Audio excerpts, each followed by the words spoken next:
Live right here on this Final Four Friday on the early line on SportsGrid. It is Final Four Friday night in Cleveland, Ohio. The two matchups that we have. The number one overall seed in the women's bracket, South Carolina, enters the Final Four undefeated, a perfect 36-0 for a second consecutive season. On the other side, it's the NC State Wolfpack, who have been upset-minded all big dance long. And then the nightcap, Caitlin Clark in Iowa, Paige Bueckers in UConn. What a matchup we have to end out Final Four Friday in Cleveland. To help us break it all down, we are very pleased to welcome on Crina Mustafa, making her return to the SportsGrid Network, a women's basketball podcast host for Her Hoop Stats, and a communications intern for Canada Basketball as well. Crina, thank you so much for taking the time on this Friday to help us preview Final Four Friday at the Women's NCAA Tournament.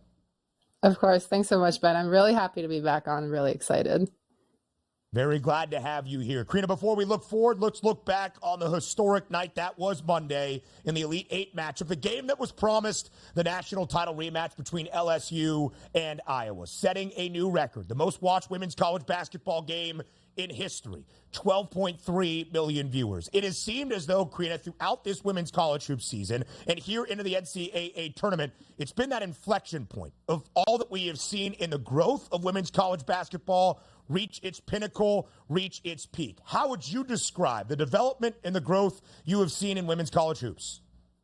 Yeah, and I think we've all heard if you build it, they will come a lot over the last couple of months and over the past year. But I think particularly this LSU and Iowa game really showed the importance of storytelling and letting players be themselves. I think one of the biggest barriers to people watching women's basketball has also been not knowing who the players are, not knowing their personalities. And so when you have a battle between Angel Reese and Caitlin Clark, who are two of the biggest trash talkers in women's hoops in basketball overall, I think that's really important, and it gets fans to just be really excited about the games, and they really delivered. The pace of that game, they came out so fast.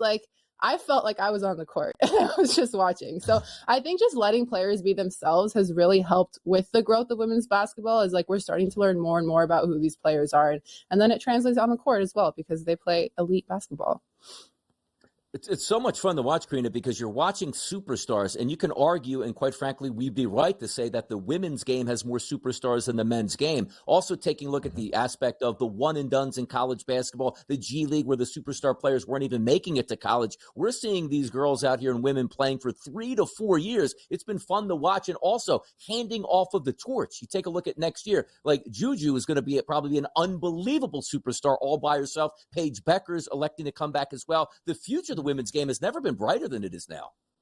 Oh, for sure. I mean, you look at the players that have declared for the WNBA draft already this year, that's super stacked. Even next year is going to be super stacked. So just the talent in college basketball right now is crazy. Like you mentioned, Juju is so special. Mm-hmm. What she's done as a freshman, she moves like a pro already, which is just incredible to watch. So the talent is just getting better. You can name a superstar on pretty much almost every team in women's college basketball right now that have been in the tournament. So it's really exciting to see.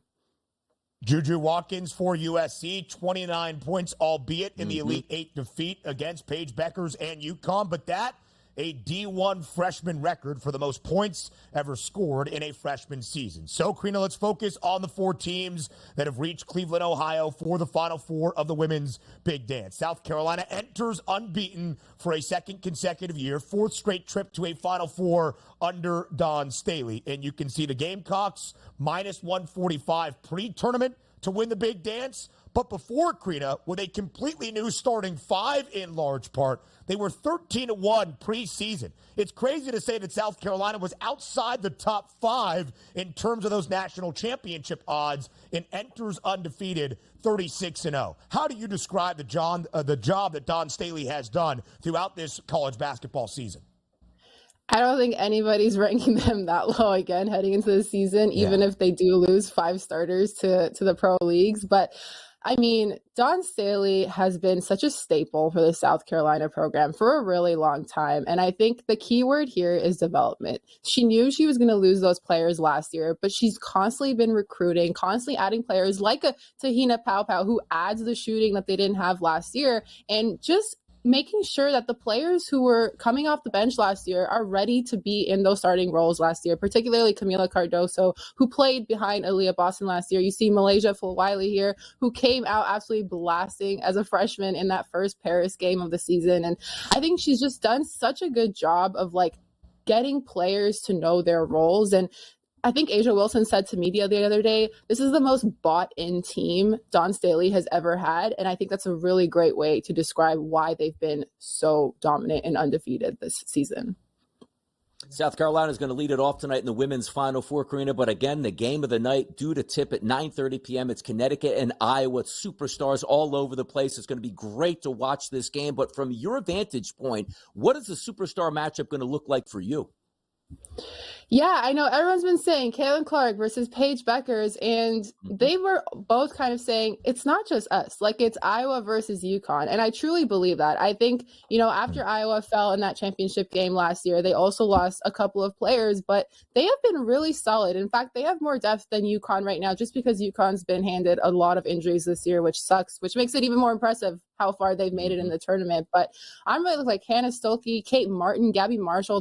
They have all been really good on Iowa's side. And Caitlin Clark, as much as she is great at shooting the ball, when she is assisting and she is passing to her teammates around her, that's when Iowa is at their most successful. And so that's what I'm going to be looking for. I'm looking at that assist number for Caitlin Clark for sure. I don't know if she'll hit the points there, just because you're going up against Paige as well, and a UConn defense that also has Aaliyah Edwards, who I'd be remiss not to add because she is Canadian, and we're very proud of her over here in Canada. Looking forward to her being drafted top 5. But yeah, I think I'm looking for who's going to be making those passes. I mean, both Paige and Caitlin are really good passers and facilitators on this team, and they can also score. So it's going to be a really dangerous matchup. Caitlin Clark, double-digit assists in 3 of the 4 games for the Iowa Hawkeyes, reaching their second consecutive Final Four for the first time in program history. But as Crina mentioned, Kate Martin, a huge key as well. 21 points in the Elite 8 victory over the Bayou Bengals, 16 of those coming in the second half. As we focus solely for the moment, Crina, on Caitlin Clark, you mentioned the assist prop, 9.5. What does Iowa need out of Clark to advance to their second consecutive national championship game? I think what I'm looking for is efficiency. How efficient can Caitlin Clark be? Because we know she takes a lot of shots. She went 9 of 20 from 3 against LSU, and most of those shots came in the second quarter, the ones that she made. And so I'm looking to see how many of those 3-pointers can she get, because the way that UConn plays defense, they're going to allow for a lot of threes. And so I'm looking to see if Caitlin can knock most of those down, which I think she will. And I think that's going to be another key to success for Iowa to defeat UConn. Should be a great look there late night, but we do start it off tonight with the number 1 team in the country. That's South Carolina, a heavy favorite over North Carolina State at minus 11.5 points. A total listed at 139.5. Is there a chance that NC State can stay inside this number? But more importantly, Don Staley squad, so deep, so talented across the board. Could this be a runaway and they just get into that Sunday championship game tonight with ease? Listen, I told you guys before we hopped on the show, in my bracket, in my Final Four, NC State was the only team that I got wrong. And so I don't want to count them out. I'll be honest. I don't want to count them out. I think this game will be pretty close. I think we saw South Carolina kind of hop out with really big wins in the first 2 rounds of the tournament, but then we saw them get a little bit battle tested as they kind of went on to the next couple of rounds. And I'm looking to see that now. I think it's going to be the battle of the guards between NC State and South Carolina here. On South Carolina's side, you have Raven Johnson and Tahina Paupow, who have both been really excellent. Raven in her second year with South Carolina has just really flourished as a point guard and has really been the leader of the floor. And, on NC State's side, Isaiah James, Sanaya Rivers, these are 2 guards that have been really peaking at the right time in March for NC State, who came into the season not even ranked, I believe, or ranked very low, shot up straight to number 3 during the season, and have kind of been the Cinderella story of the tournament so far. So I'm looking at that matchup of the guards, and then also, of course, in the front court as well with Camila Cardoso going up against River Baldwin. Listen, NC State not shy for this moment in the non-conference. Despite being unranked, they knocked off UConn. They put up 92 against the Huskies. They beat UCLA. They beat Texas. They have been in that underdog role, much like the men's team here throughout the NCAA tournament. So maybe, Crina, we don't know NC State as much. You mentioned the outstanding athletic backcourt. Isaiah James, Sanaya Rivers as well. Tell us the best thing about what the Wolfpack do entering tonight's Final Four matchup that might make it a close game against South Carolina. Yeah, listen, so like I said, like South Carolina has all the puzzles, like all the pieces to fit the puzzle. I think NC State also has that. They work so well together as a team. They know each other's roles and they just don't let up. When their opponents have started to score runs, they've been able to handle that. They've been able to come out with really solid wins and haven't really been scared of the moment. So I think that's what I'm going to be looking for. The stars are ready. Sanaya Rivers, a former Gamecock, she also has a little bit of extra motivation here. So yeah. So that's something they've been talking about a lot in media availability this week. So I just think they really trust each other as a team, and they have been all year, and they're ready for the moment.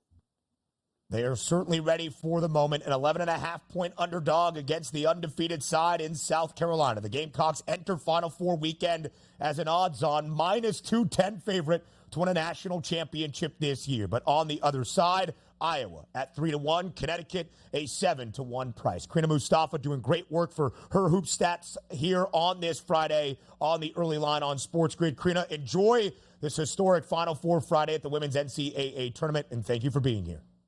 I definitely will. Thanks, guys.